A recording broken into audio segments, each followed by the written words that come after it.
मैं पार्वती हूँ। ये मेरी कहानी है, मेरी माँ की, मेरे भाई की। एक साधारण सी जिंदगी की और फिर एक ऐसे दुख की जो रगों में जहर बनकर उतरता गया। लेकिन उससे पहले मेरी जिंदगी पूरी तरह से सुकून में थी। हम दो बहन भाई थे, भैया मुझसे बड़े और शादीशुदा। हमारा घर छोटा था मगर उसमें सुकून बहुत था। माँ दिन भर घर संवारती और भगवान से प्रार्थना करती कि हमारे घर को कभी किसी की नजर ना लगे। हम हमेशा एक दूसरे का सहारा बने रहे। मेरी पढ़ाई पूरी हुई तो माँ तुरंत मेरे लिए रिश्ते देखना शुरू कर दी। वो चाहती थी कि मैं जल्दी से जल्दी अपने घर की हो जाऊं। फिर एक दिन उन्होंने बताया कि एक अच्छा लड़का देखा है, खानदान भी अच्छा है और वो लड़का लंदन में कारोबार करता है। इसके बाद हमारी शादी भी सादगी से हुई। विदाई के दिन माँ ने मुझे गले लगाया तो आशीर्वाद देते हुए रो रही थी। मैंने कहा, माँ रोइए नहीं, मैं आपको रोज कॉल करूंगी। वो हंसकर बोली, जो हमेशा खुश रहना। उनका यही आशीर्वाद मेरी असली दौलत है। शादी के बाद लंदन जाना पड़ा। पति का बिजनेस वहीं था। मैंने अपने नए घर को खूब सजाया, जैसे माँ घर का ख्याल रखती थी। हर चीज में माँ की झलक नजर आती। उनके सिखाए हुए अंदाज, उनकी दी हुई सीख। मैंने अपने पति को कभी शिकायत का कोई मौका नहीं दिया। उनकी मोहब्बत नरम, सुकून देने वाली और बेहतरीन थी। लेकिन जितनी मैं बाहर से सुकून में थी, अंदर से एक चीज हमेशा खाली रही, माँ की मौजूदगी। हर रोज फोन पर उनकी आवाज सुनने को दिल चाहता, हर खुशी उनसे बांटने को जी चाहता, मगर उनकी कमी हर बार दिल की जमीन पर खामोशी की तरह छा जाती। फिर बस अचानक वो दिन, मुझे आज भी याद है, जब दोपहर का वक्त था और एक फोन आया। भैया की आवाज घबराई हुई थी। पार्वती, माँ की तबीयत ठीक नहीं है, हम उन्हें अस्पताल ले जा रहे हैं। मैंने कांपती हुई आवाज में पूछा, क्या हुआ? बस तुम प्रार्थना करो। कुछ घंटे बाद एक और फोन आया, माँ चली गई। ये सुनते ही मेरी दुनिया जैसे रुक गई। मैं सोफे पर बैठ गई, हाथों से चेहरा ढक लिया। कुछ बोला ही नहीं गया। जुबान खामोश रही और आंखों से आंसू बहते रहे। मेरे पति ने मेरे कंधे पर हाथ रखा, मगर उस वक्त किसी भी बात से सुकून नहीं मिल रहा था। मैं माँ की अंत्येष्टि में शामिल नहीं हो सकी। लंदन से वीजा और वक्त की कमी आड़े आ गई। भैया ने मुझे वीडियो कॉल पर दिखाया। माँ सफेद चादर में लिपटी हुई थी। ऐसा लग रहा था जैसे अभी अभी उठकर बोलेंगी, पार्वती, अपने पति का ध्यान रखना। कई रातें जागते हुए गुजर गईं। पति मुझे बदलने की कोशिश करते, मगर मैं अंदर से टूट चुकी थी। मैंने खुद को काम में व्यस्त रखा, घर संवारती, खाना पकाती, पति की पसंद की चीजें बनाती, मगर अकेलेपन की एक लकीर दिल पर खिंचती चली गई। वक्त गुजरने लगा। पति अक्सर कहते, पार्वती, जिंदगी आगे बढ़ती है, तुम मजबूत हो। मैं बस सिर हिला देती। लेकिन दिल जानता था कि माँ के बिना कुछ भी अब पूरा नहीं रहा। 1 साल बीत गया, माँ खो गई थी, लेकिन मेरे दिल में उनकी याद हमेशा ताजा रही। फिर एक ऐसी रात आई जो मेरे मन पर छा गई। मैं उस वक्त नींद में थी कि अचानक एक मंजर सामने आया। माँ थी, मगर वैसी नहीं जैसा मैंने उन्हें आखिरी बार देखा था। उनका चेहरा उदास, आंखें आंसुओं से भीगी हुई, और वो मुझसे कह रही थी, पार्वती, मैं जल रही हूँ, मुझे बचा लो। मेरा दिल धक्क से रह गया। मैं चीख मारकर उठ बैठी। माथे पर पसीना था, दिल तेजी से धड़क रहा था।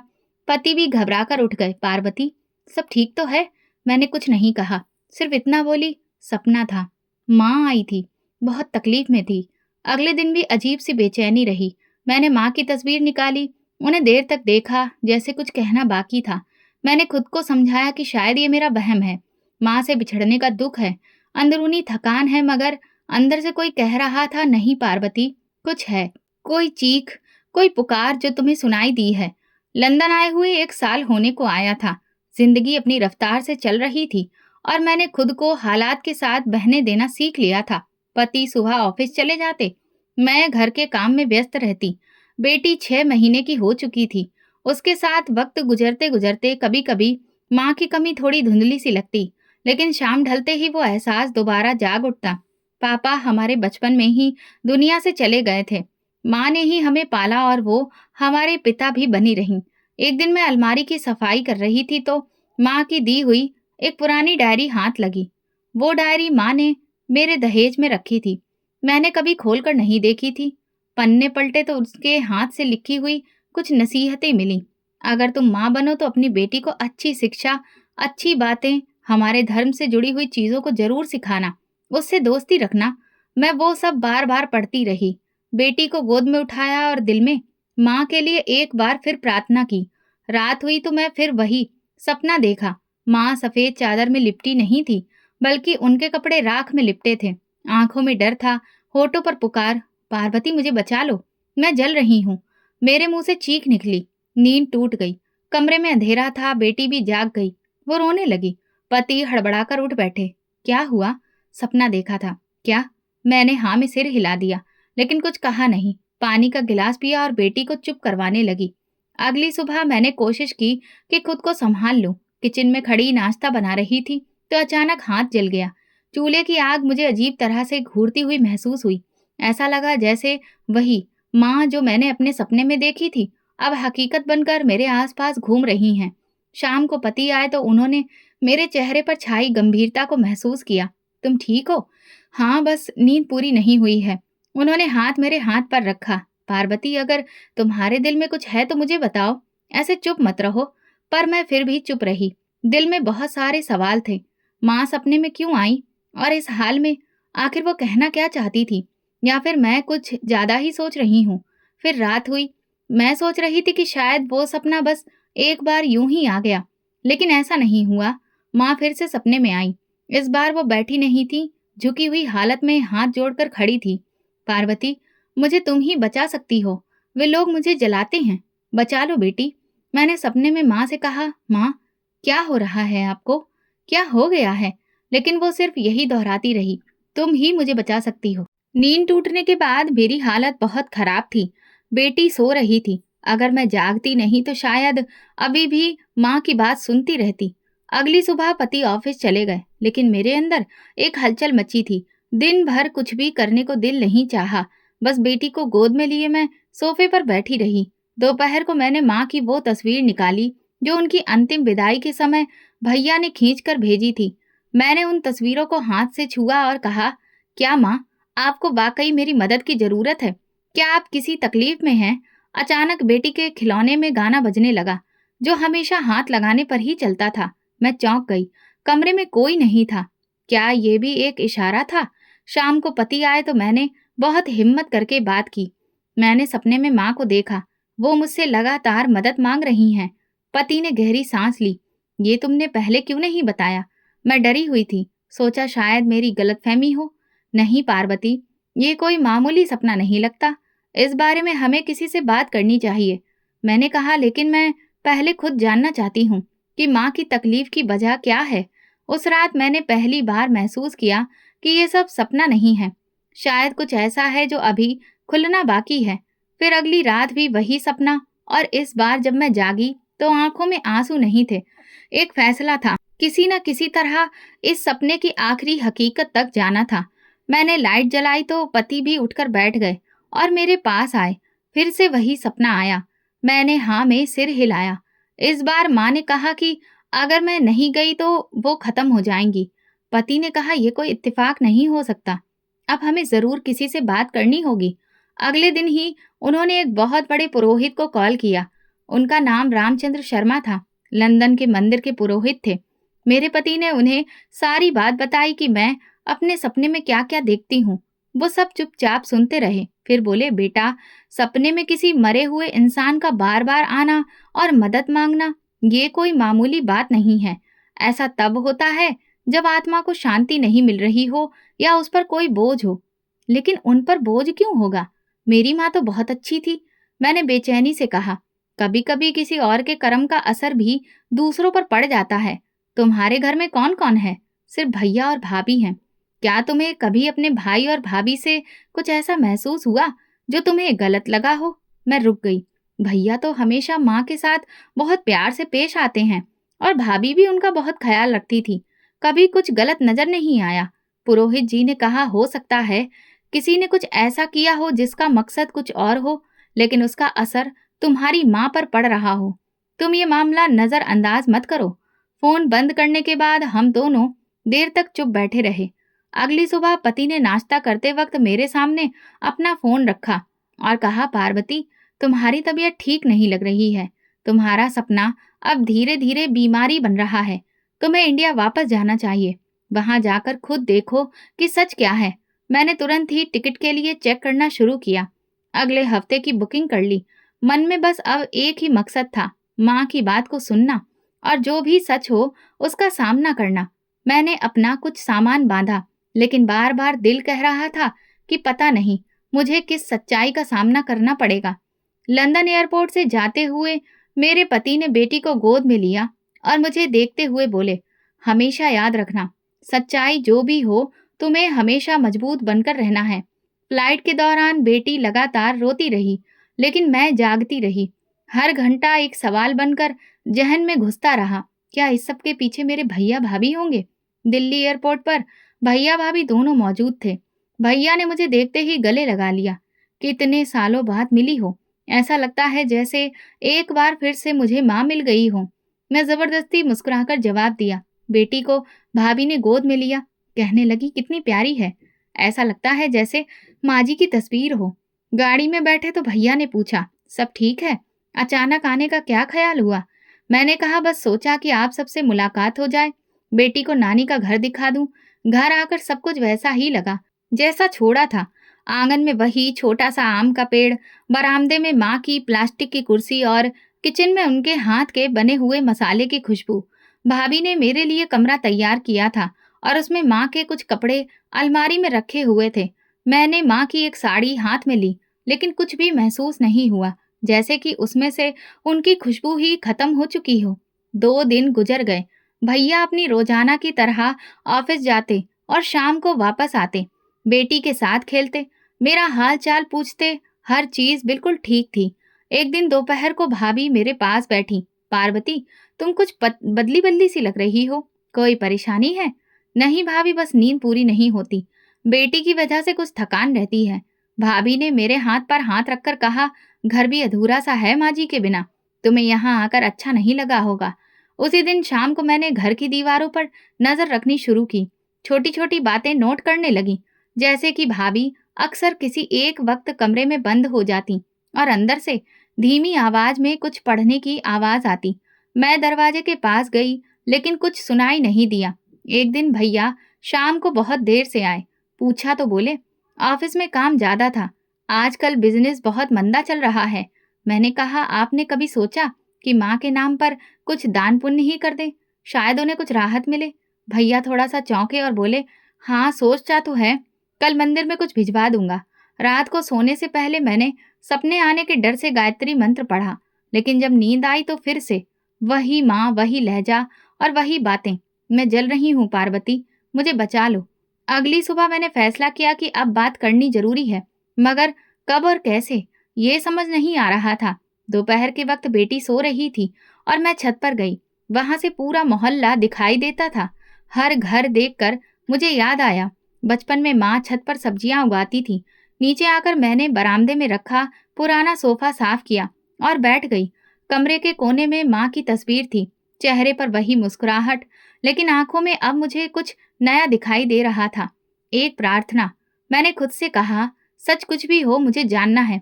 अगर इसमें भैया और भाभी शामिल हैं तो फिर मैं बर्दाश्त नहीं करूंगी, और अगर वो लोग बेगुनाह हैं तब भी मुझे माँ की आत्मा को शांति दिलानी है। ये मेरा फर्ज है। मैंने अपने बैग से माँ की डायरी निकाली और वो पन्ना खोला। पहली बात जो लिखी थी, सच्चाई कभी छुपी नहीं रहती बेटा, बस देखने वाला चाहिए। सुबह की चाय के दौरान मैंने धीरे धीरे कमरे की खिड़की से बाहर झांक कर देखा। भैया आंगन में बैठकर अखबार पढ़ रहे थे और भाभी नल के पास कपड़े धो रही थी। धीरे धीरे कुछ पढ़ रही थी, शायद कोई गाना गा रही थी या फिर कोई भजन। उनका अंदाज आम दिनों के जैसा ही था, कोई घबराहट, कोई छुपाने जैसी बात नजर नहीं आ रही थी। ऐसा लग रहा था जैसे सब ठीक चल रहा है। मैंने सोचा, आज मैं पूरा दिन कुछ भी नहीं बोलूंगी, सिर्फ देखूंगी। मेरे दिल में जब शक था, मुझे बस वो खत्म करना था या फिर साबित करना था। नाश्ते के बाद भैया शाम को मंदिर गए, ये उनकी रोज की आदत थी। कुछ देर बाद मोहल्ले की कुछ औरतें आईं, वे भाभी के साथ बातें करती रहीं। दोपहर में खाने के बाद मैं छत पर गई। वहां से जब नीचे आई तो भाभी गार्डन में पानी दे रही थी। उनका चेहरा बिल्कुल शांत था, आंखों में कोई थकान, कोई बेचैनी नहीं थी। शाम को भैया आए तो उनके हाथ में थैला था। मैंने पूछा, क्या लाए हो भैया? वो मुस्कुराकर बोले, मंदिर में दान देने के लिए कुछ सामान खरीदा है, कल पूर्णिमा है। मैंने सिर्फ सर हिलाया। मैं बेटी को लेकर बैठ गई तो भाभी बोली, ये बिल्कुल तुम्हारे जैसी है, वैसी ही हंसी, आंखें भी वैसी। माँ जी इसे देखकर बहुत खुश होती। मैं हल्की सी मुस्कुराहट के साथ उनकी तरफ देखने लगी। दिल में एक और सवाल ने जगह ली, क्या कोई इंसान जो अनाथ बच्चों और गरीबों के लिए दान पुण्य करता हो, अपनी माँ पर जुल्म कर सकता है? मैं उस रात देर तक जागती रही। ना तो कुछ अजीब दिखाई दिया, ना कोई गलत हरकत जिससे मुझे शक हो। शायद मुझे लग रहा था कि मैं जरूरत से ज्यादा सोच रही हूँ। दिन गुजरते रहे। मैंने ध्यान दिया कि भैया अक्सर माँ के कमरे में जाते, चुपचाप उनकी तस्वीर को देखते और कुछ देर वहीं पर बैठते। कभी कभी उनकी आंखों में नमी भी दिखती, जो वो छुपाने की कोशिश करते। भाभी ने एक दिन दोपहर को कहा, आज शाम को मंदिर जा रहे हैं, प्रसाद चढ़ाना है और माँ के लिए भी वहां प्रार्थना करेंगे। तुम चलोगी क्या? मैंने इनकार कर दिया। बेटी अभी बहुत छोटी है, तुम लोग जाओ, मैं यहीं हूँ। उनके जाने के बाद मैंने उसे अपने लिए सही मौका समझा और तुरंत किचन, बैठक और भाभी के कमरे की तलाशी ली। कोई भी ऐसा कागज, किताब या कोई चीज अजीब नजर नहीं आई। सिर्फ अलमारी के खाने में कुछ दवा की पुड़ियां रखी थी और कुछ धार्मिक किताबें। जब वे दोनों वापस आए तो भैया ने कहा, पंडित जी बोल रहे थे कि तुम्हारी माँ बहुत ही अच्छे दिल की थी, वो उनके लिए मंदिर में एक खास पूजा करवाएंगे। वो रात सुकून से गुजरी। सुबह के वक्त किचन में जाकर मैंने चाय बनाई और सोचा शायद मुझे वापस जाने की तैयारी कर लेनी चाहिए, क्योंकि 1 महीना पूरा होने को आया था और सिवाय सपनों के मुझे अब तक कुछ भी ऐसा नहीं मिला जिस पर शक किया जा सके। मैंने खुद को समझा लिया कि ये सब जो भी मैं सपनों में देख रही हूँ, वो शायद मेरे अंदर जो बेचैनी भरी पड़ी है उसका ही आईना है। भैया, भाभी का अंदाज, उनका रहन सहन, सब कुछ इस बात की गवाही दे रहा था कि वे लोग अच्छे हैं। भैया नाश्ता कर रहे थे तो मैंने उनसे कहा, मेरा ख्याल है कि आप अगले हफ्ते की फ्लाइट की टिकट ले लो। लंदन में भी काफी काम अटका हुआ है, बेटी को भी अब आराम चाहिए। भैया ने एक पल रुककर मेरी तरफ देखा और बोले, तुम्हारी मर्जी, लेकिन अगर तुम चाहो तो और रुक सकती हो। मैंने कहा, हाँ, मगर अब वहां भी कुछ जिम्मेदारियां हैं।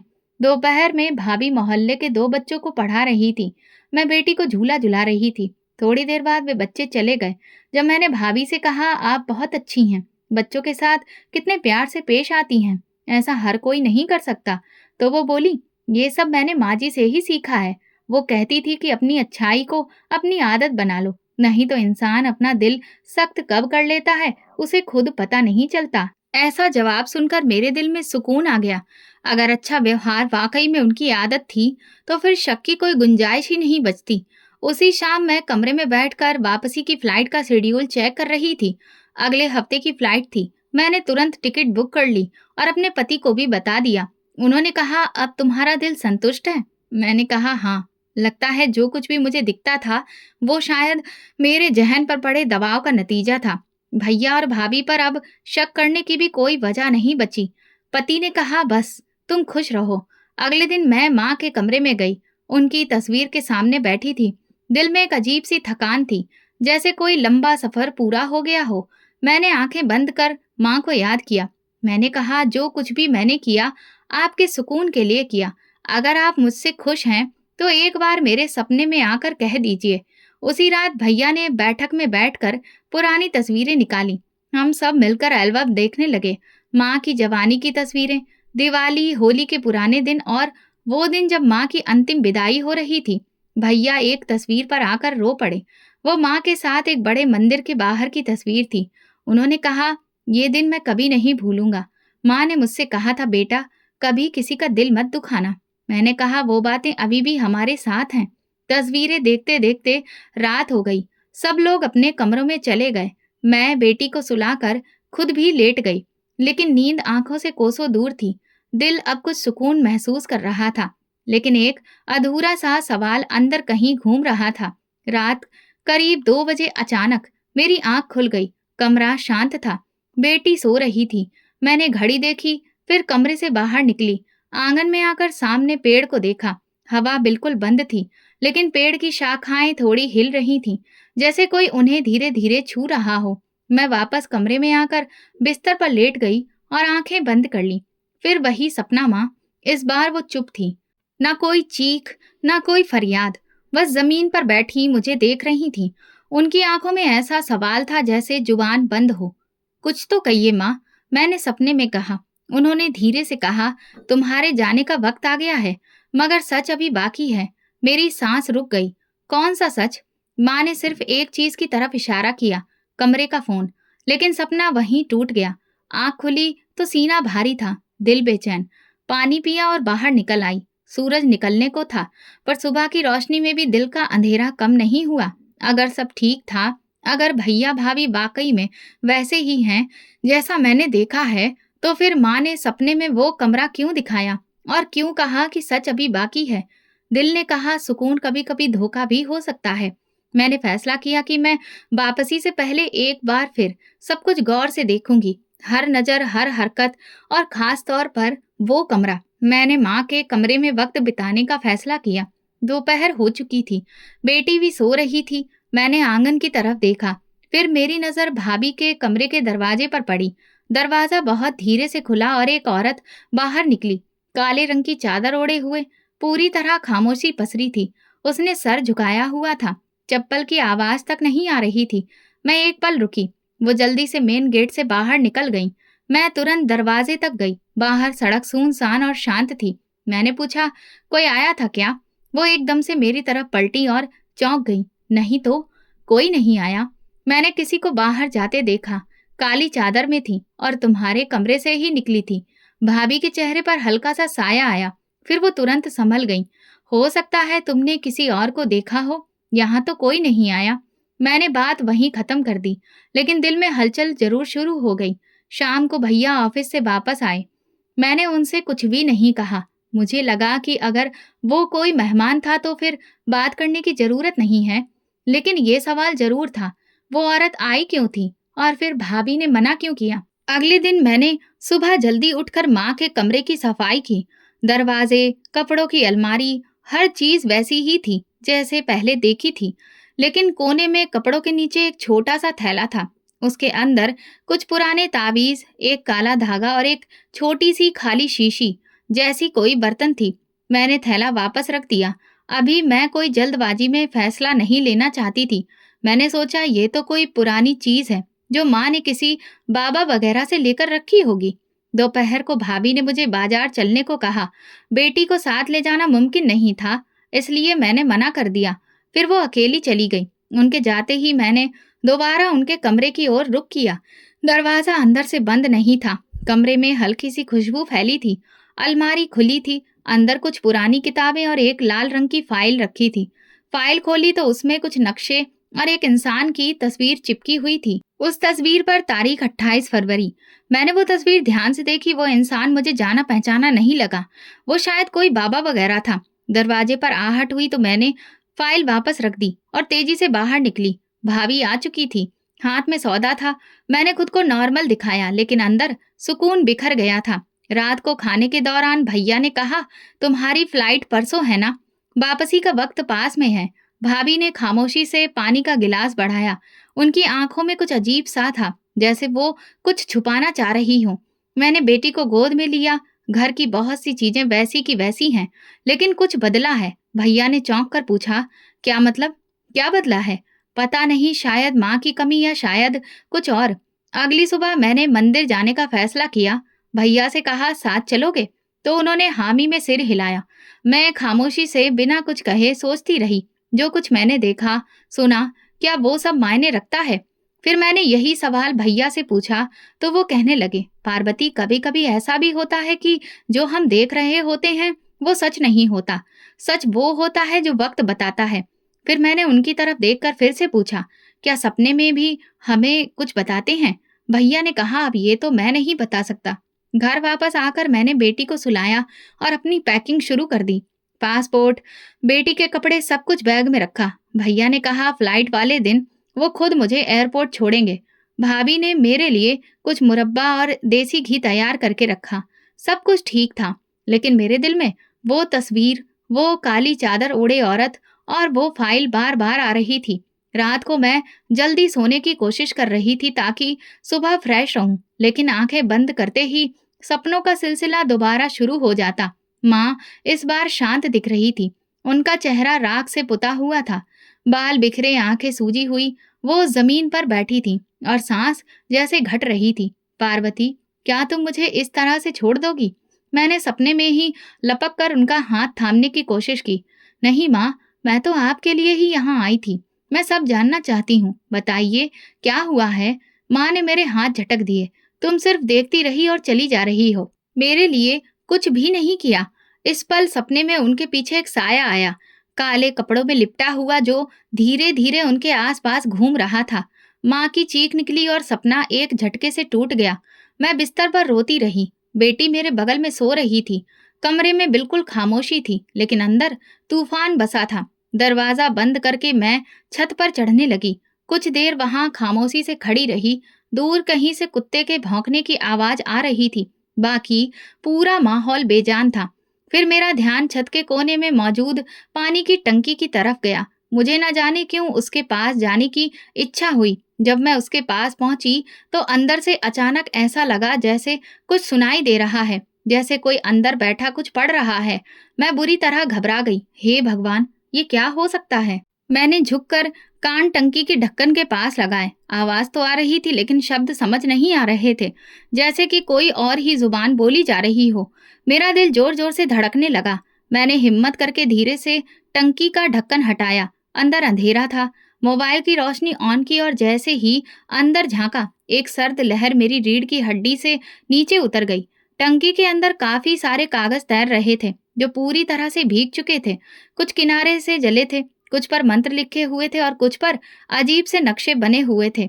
एक तरफ किनारे पर एक चीज पड़ी थी जो मुझे पहचान में नहीं आ रही थी, लेकिन जैसे ही मैंने टॉर्च की रोशनी उसके करीब की तो मेरा दिल बैठ गया। वो मेरी माँ के बालों की चोटी थी। मैं घबराकर पीछे हटी, ढक्कन दोबारा बंद किया और दीवार से टेक लगाकर ठीक से सांस लेने की कोशिश करने लगी। ये क्या हो रहा है? मेरे मन में जैसे सब कुछ एक साथ आने लगा। वो फाइल, वो औरत, भाभी का इनकार करना, माँ का सपना और अब वो टंकी। मैं बहुत देर छत पर बैठी रही और हर चीज को एक एक करके जोड़ने की कोशिश करती रही। जो सुकून मुझे नजर आ रहा था वो सिर्फ एक दिखावा था, एक ऐसा पर्दा जिसके पीछे भयंकर हकीकत छुपी थी। नीचे उतरकर मैं कमरे में आई। बेटी जाग चुकी थी और रोने लगी। मैंने उसे गोद में लिया और तभी कदमों से मैं चलते हुए बैठक में चली गई। कमरे में लाइट बंद थी, सिर्फ टेबल लैंप रोशन किया हुआ था। मैंने अपनी डायरी खोल ली। कल की फ्लाइट से पहले मुझे सब कुछ जानना है। सुबह तड़के ही मैं जाकर दोबारा टंकी में देखने लगी। ढक्कन बंद था। अभी आखिरी दिन बाकी था और मैं जानती थी कि उस दिन का सूरज कुछ ऐसा लेकर आएगा जिससे शायद सारी कहानी खुल जाएगी। बेटी को मैंने नहलाया, नाश्ता कराया और खुद चुपचाप किचन में व्यस्त हो गई। अंदर कुछ धड़क रहा था, लेकिन चेहरे पर सुकून दिख रहा था। भैया ऑफिस जाने के लिए तैयार हुए। दरवाजे से निकलते वक्त बोले, कल वापसी है, कुछ सामान रह गया हो तो बता देना। सब हो गया है भैया, मैंने कहा। भाभी ने मुस्कुराकर नाश्ते में साथ दिया। आज दोपहर को माँ जी के कमरे की थोड़ी सफाई करूंगी। अगर तुम्हें कुछ चीज याद के तौर पर रखनी हो तो बता देना। मैं सादगी से मुस्कुराई, लेकिन दिल में एक सवाल बार बार उभरता रहा। वो क्यों माँ के कमरे में जा रही हैं? सफाई तो पहले भी हो चुकी है, आज ही क्यों? दोपहर को बेटी सो गई। मैं कमरे में बैठकर कुछ कागज देखने लगी, लेकिन असल में कान दरवाजे की तरफ लगे थे। आंगन से आहट आई। मैं दबे कदम बाहर निकली और अम्मा के कमरे की तरफ बढ़ गई। दरवाजा आधा खुला था। भाभी अंदर ही थी। अलमारी खुली हुई थी और वो कागजों को पलटकर देख रही थी। मैं चुपचाप उनकी हर एक हरकत देख रही थी। उनके हाथ में एक पुराना लिफाफा था, जिसमें से वो एक तस्वीर निकालकर ध्यान से देख रही थी। अचानक उनके हाथ से तस्वीर छूटी और जमीन पर गिर गई। मैं तुरंत दरवाजे पर आ गई। आप क्या ढूंढ रही हैं भाभी? वो चौंक कर तेजी से तस्वीर उठाने लगी। मैं आगे बढ़ी और उनके हाथ से वो तस्वीर ले ली। वो माँ की तस्वीर थी, लेकिन आधी जली हुई। एक तरफ से जलकर राख हो चुकी थी और दूसरी तरफ चेहरा साफ नजर आ रहा था। ये क्या है? मेरी आवाज में कठोरता थी।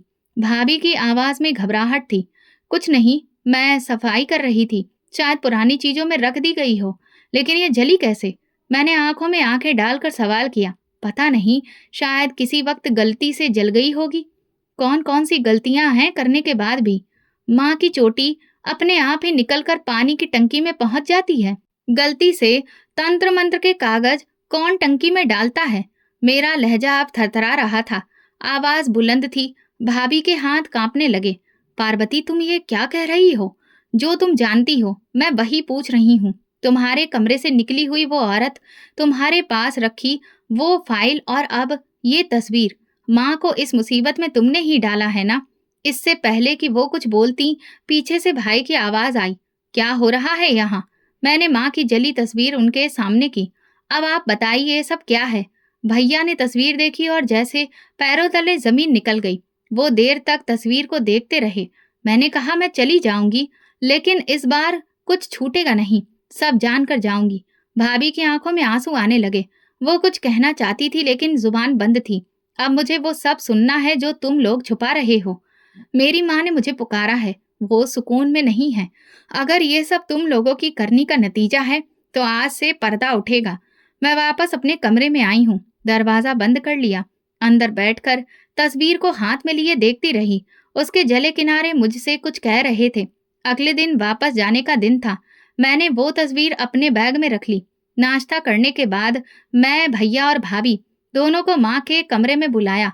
दरवाजा बंद करके चुपचाप उनकी तरफ देखा। भैया सोफे पर बैठे थे और भाभी उनके बराबर में।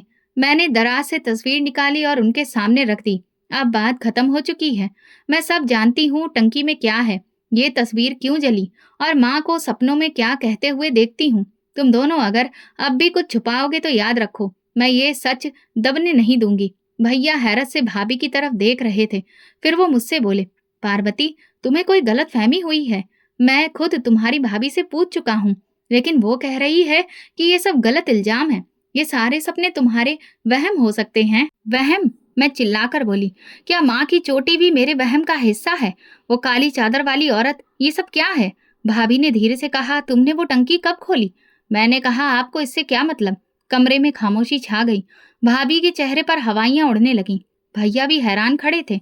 मेरी बात सुनने के बाद बेबी छत पर गए और शायद दोनों ने वही देखा जो मैंने देखा था। जब वे लौट कर आए तो उनका चेहरा लटका हुआ था। मैंने कहा, माँ ने तुम्हें पाला, मुश्किल से, मेहनत से और इज्जत से, और तुम लोगों ने उनका सुकून छीन लिया। भाभी ने तुरंत कहा, मैंने औलाद के लिए ये सब किया। मेरे पूरे शरीर में लहर दौड़ गई। मैंने फिर पूछा, क्या किया?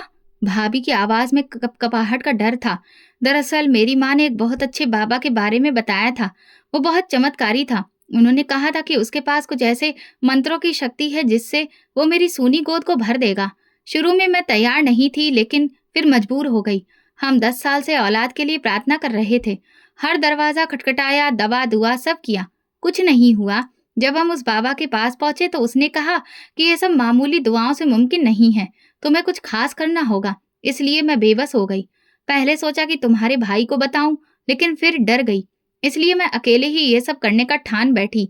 मैंने गुस्से से कहा, खास का मतलब क्या है? भाभी ने कहा, बाबा ने कहा था कि जो औरत दुनिया से जा चुकी हो, जो बहुत अच्छी हो, उसके ही अंश से पहला बच्चा बेटा होगा। उसकी अंतिम क्रिया से पहले उसके शरीर का कोई हिस्सा लो, जिस पर मैं कुछ मंत्र पढ़ूंगा, और फिर उसे सही वक्त पर जलाओ और पानी में डालकर नहाओ। उस पानी में उस औरत के बाल होने चाहिए। मेरे कान फटने लगे। मैं उठकर खड़ी हो गई। भैया तो चुपचाप नीचे बैठ गए। ऐसा लगा जैसे वो अपने होश खो बैठे। मैंने कहा, तो तुम्हें वो औरत मेरी माँ ही नजर आई, जिसने तुम्हें हमेशा अपनी बेटी बनाकर रखा, जिसने तुम्हारे पति को एक अच्छा इंसान बनाया? तुमने उसी के बाल काट लिए। भाभी मेरे पास आई। मैंने ये सब खुद से नहीं किया, मैं मजबूर थी। मेरे पास बस यही रास्ता बचा था, क्योंकि मैं टूट चुकी थी। वो रोने लगी। मैंने सोचा कि हम कुछ दिन ये सब करेंगे और फिर खत्म कर देंगे, लेकिन फिर माँ जी मेरे सपने में आने लगी और मैं डर कर ये सब करना रोक दिया और फिर वो चीजें छुपा दी। मैंने सोचा कि अगर मैं माँ जी की तस्वीर को जला दूंगी तो शायद ऐसे सपने आना बंद हो जाएंगे। मैंने भैया की तरफ देखा।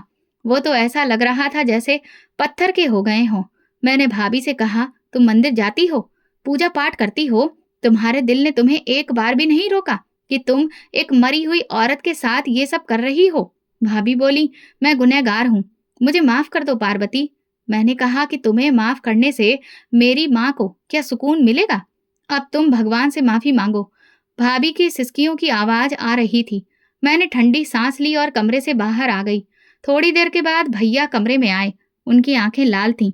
मैंने भैया से कहा, याद है भैया, माँ कहती थी कि भगवान हमारी परीक्षा लेता है।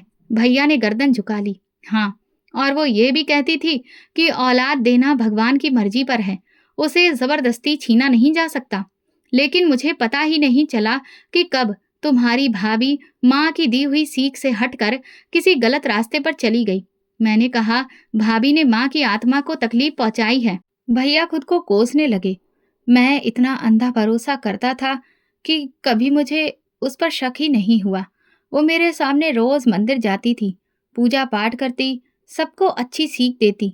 लेकिन वो कब इतनी गिर गई, उसका ईमान कब इतना कमजोर हो गया, पता ही नहीं चला। तभी भाभी आ गई। वो बोली, पार्वती, मुझे माफ कर दो, मुझे नहीं पता था कि अगर मैं ऐसा करूंगी तो यहाँ तक आ जाऊंगी। मैं तो ये सब सिर्फ औलाद के लिए कर रही थी। मैंने कहा, भाभी, मैं कोई भगवान नहीं हूँ जो आपको माफ करूं या ना करूं। भाभी रोते हुए जमीन पर बैठ गईं।